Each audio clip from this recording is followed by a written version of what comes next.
Kumuha naman tayo ng update sa mga nakapaghain ng kanilang COC sa Comelec National Capital Region. Si Noel Talakay sa sentro ng balita, live. Noel? Alan, nandito nga ako ngayon sa Comelec NCR dito sa San Juan City.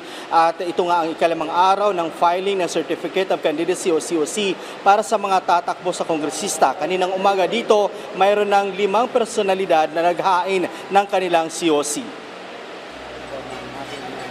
Early bird si Mayor Marcy Teodoro ng Marikina City bago magbukas ang Comelec NCR sa San Juan City kaninang alas 8 ng umaga, dumating na ito sa nasabing venue para mag-file ng kanyang Certificate of Candidacy bilang representative ng unang distrito ng kanyang lungsod sa ilalim ng National Unity Party.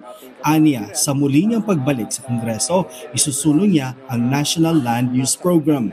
Pagtutulak marahil ng National Land Use Plan natin na hanggang ngayon ay wala pa rin tayo na makakatulong para pangalagaan ng ating kapaligiran at maiwasan yung mga sakunang nararanasan natin dulot ng kalamidad kung yung mga reserve area, protected area. Nais ding magbalik sa Kongreso ni dating Anwaray Party List Representative Bem Noel. Sa pagkakataong ito, tatakbo siya bilang representative ng Lone District ng lungsod ng Malabon. Siya ang papalit sa kanyang asawa na si Representative Josephine Noel na tatakbo naman mayor sa nasabing lungsod. Tatakbo si Noel sa ilalim ng Nationalist People's Coalition at pabahay ang isa sa kanyang mga tututukan na programa. Primarily ang pabahay.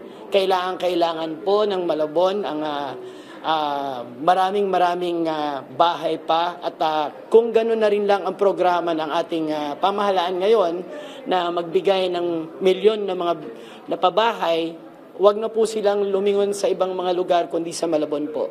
Nagsumite ng COC sina Representative Roman Romulo ng Pasig City at Representative Jaime Fresnedi ng Parañaque City bilang mga re-electionist sa Kongreso. Si Romulo ay tatakbo sa ilalim ng Nationalist People's Coalition habang si Fresnedi naman ay sa Liberal Party. Pareho nilang tututukan na magkaroon ng kalidad na edukasyon sa bansa. Ayon sa pag-aaral ng World Bank at gayon din ng Program for International Student Assessment, ang quality ng education dito sa bansang Pilipinas ay masyadong bumagsak. Pagpapatuloy natin una yung pagsisigurado ng quality education.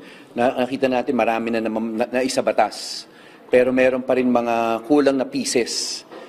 Yun talaga, ipopursue ko pa rin yung para masigurado lang yung reforms sa education. Isang Doc Louis Chua naman ang nag-file ng kanyang COC bilang independent candidate at tatakbo para sa 4th District ng Manila City. Alan, kanina bago magtanghali ang pinakahuling may nag-file ng COC kaninang umaga. Pero ngayong hapon, ang pinakauna naman, kararating lang niya kanina ng 1:40 p.m. ang dating mayor ng Caloocan na si Mayor Ray Malonzo. Alan? Maraming salamat sa iyong ulat, Noel Talakay.